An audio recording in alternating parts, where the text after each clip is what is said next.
Hello, I'm Dr. Sasha Nikolic, and let me take you through a journey to understand co-intelligence, learning with AI and not from it.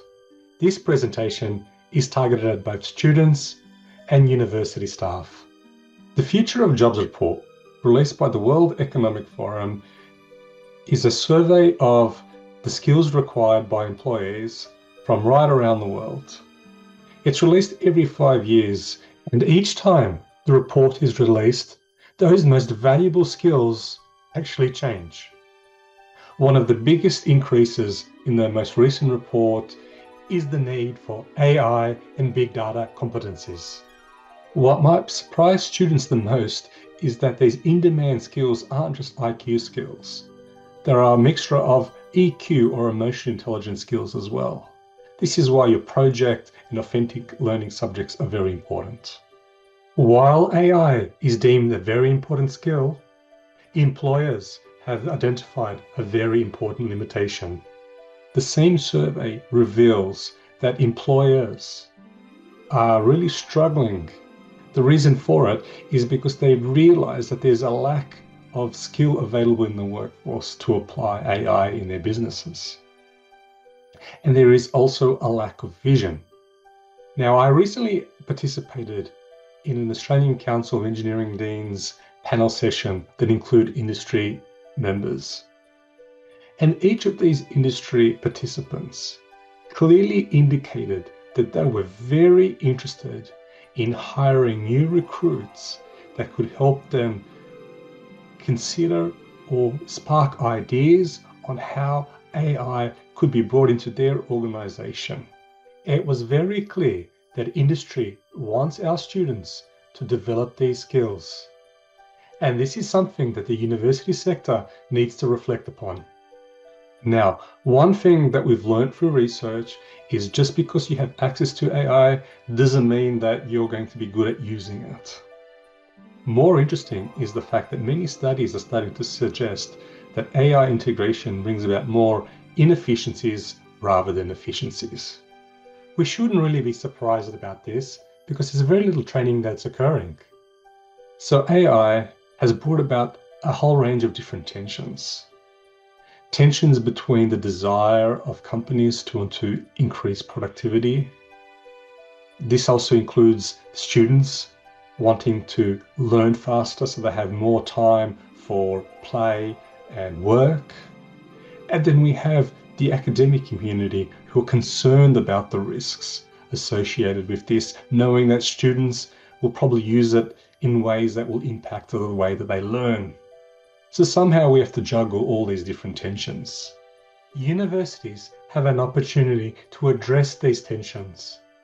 They have an opportunity to help educate the community. They can help the community identify the risks and the opportunities. Ultimately, academic concerns are related to ideas such as this. We want to ensure that using AI doesn't take away a student's ability to perform when they don't have access to that technology. The human needs to be competent in whatever task they are completing, both with the tool and without it. The human must have the capability to make an informed judgment. So a big question becomes, how do we stop this over-reliance? How do we ensure that students move forward with the technology in the right ways?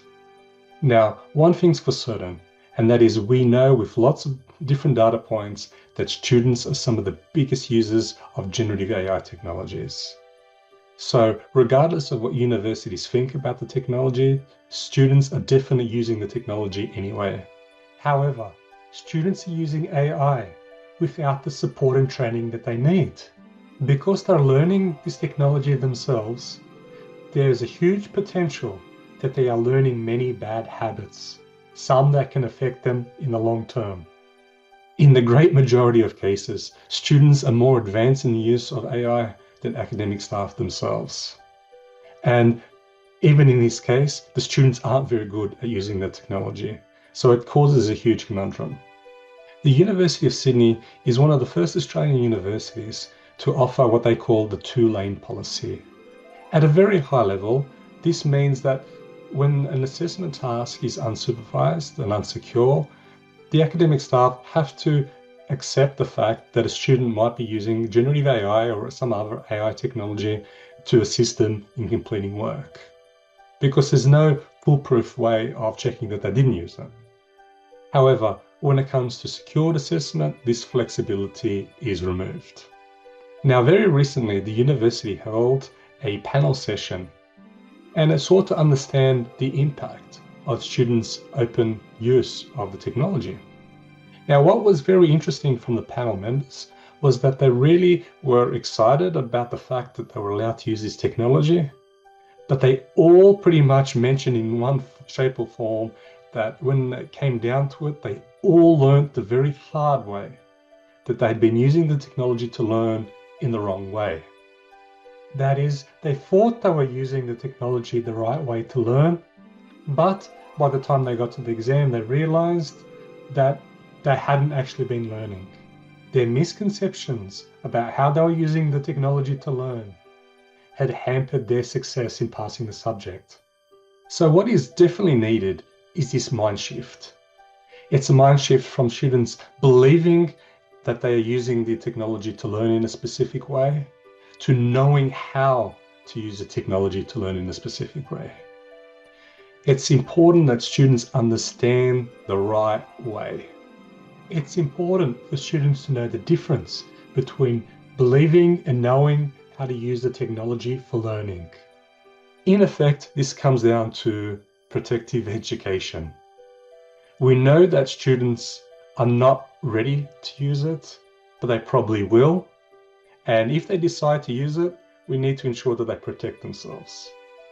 This translates to AI education.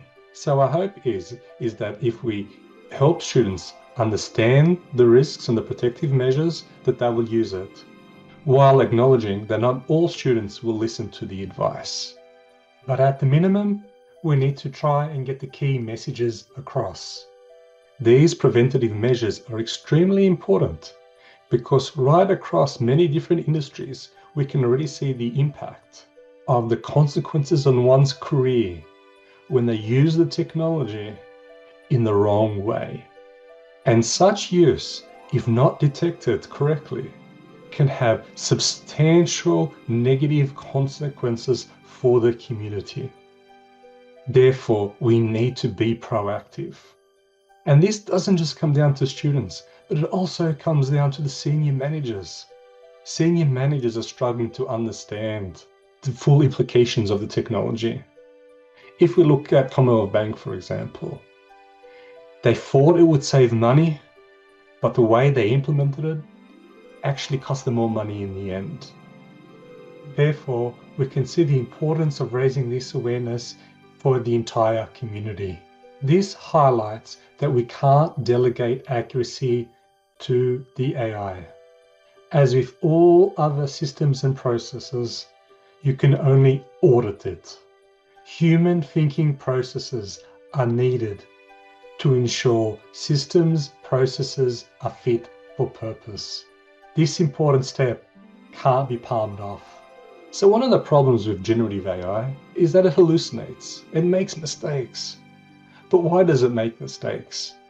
Big corporate institutions are guided by their technology beating benchmarks to be shown that it is one of the best technologies available to attract funding.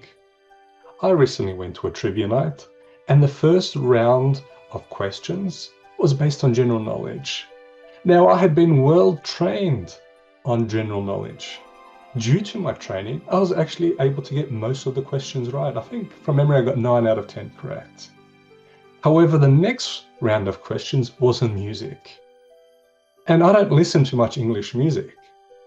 The impact of that was I haven't been well trained on this topic. Now, being a trivia, I wanted to win. I had questions, I didn't know the answer.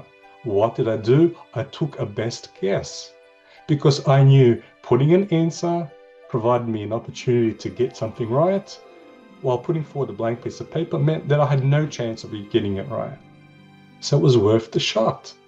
And this is what the generative AI technologies do. Based on its training, it makes a prediction of the highest possible chance of what the answer would be. No different than me making that same prediction. The key difference comes into the training. And again, this all comes down to it beating certain benchmarks. And most of these benchmarks are simulations. They might not necessarily be directly connected to capability in real situations. Something that you have to be very aware of. At the end of the day, regardless of what you think about the technology, it is the least capable today than it's ever going to be. It's only going to get better. So I want to introduce you to the idea of how we can use AI to help us. And we're going to consider 3 different metrics. One is based on speed, how fast we can complete a task. The next is on our ability to learn and retain information. And the third is risk. And this is a factor of how comfortable we are that what we're producing is accurate. Now, what I present to you is not 100% scientifically correct, but it really provides a visualization technique to allow you to clearly see the key concept that I'm trying to get across. So at the very first layer, we have just using our brains to think about a problem and complete some work.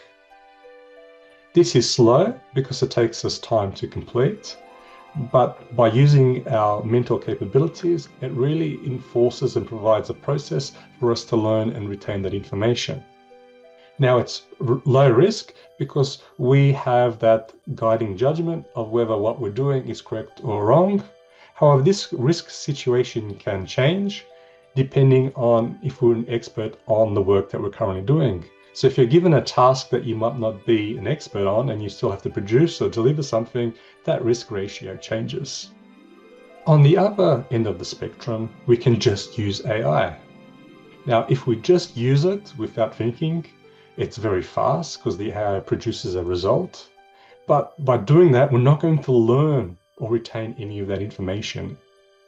Additionally, it is going to be very high risk because we have not looked at the outcome produced and verified that it is suitable. Now we get into the stages of co-intelligence. And one method is that we do a lot of the ground thinking first, and then we apply AI to enhance our current thoughts. Now, this is good in the fact that we've done the foundational work first, and that helps with our learning and retention.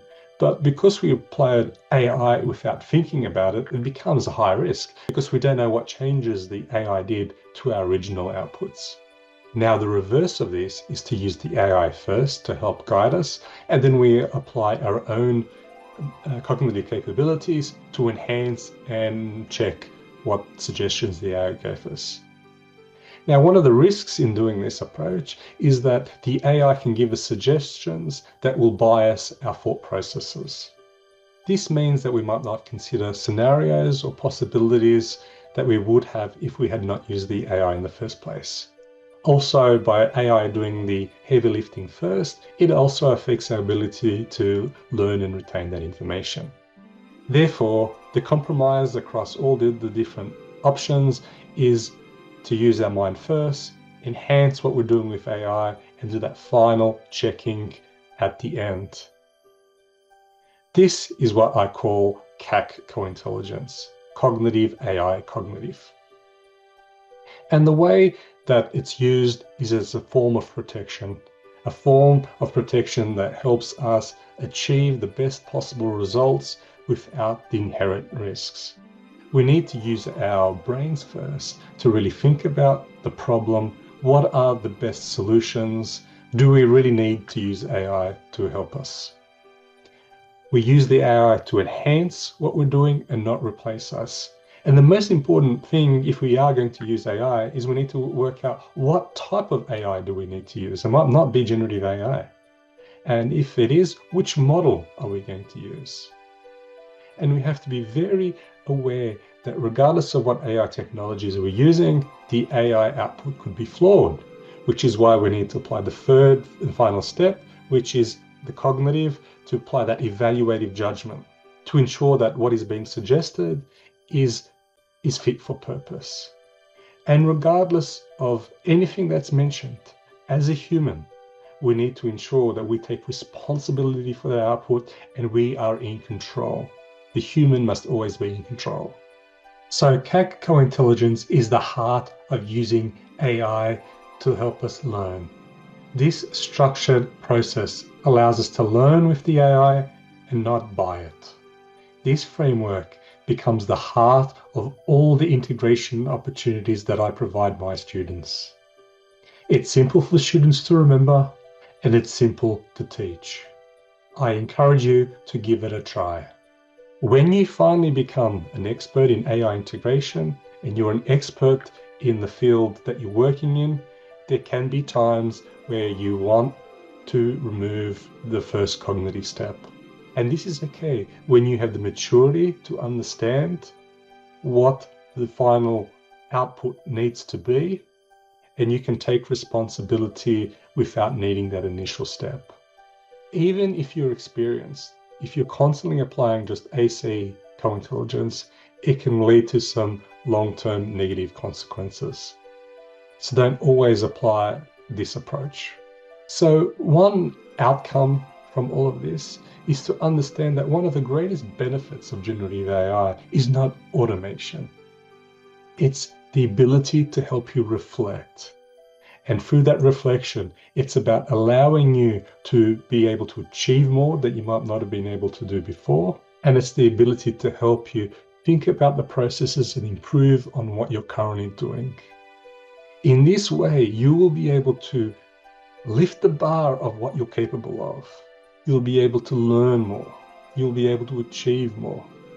You just need to be prepared to use the tool in the right way. If you apply lazy approaches, you won't get these benefits. Again, it comes down to you taking responsibility in the way that you use the tool. I've created a whole range of different resources in regards to integrating it with project work. And these are available at aaiEEC.org. Every single video takes you through the CAC co-intelligence approach. The idea is that by repeating it, it helps entrench the thinking process of using the AI in the right way rather than the wrong way.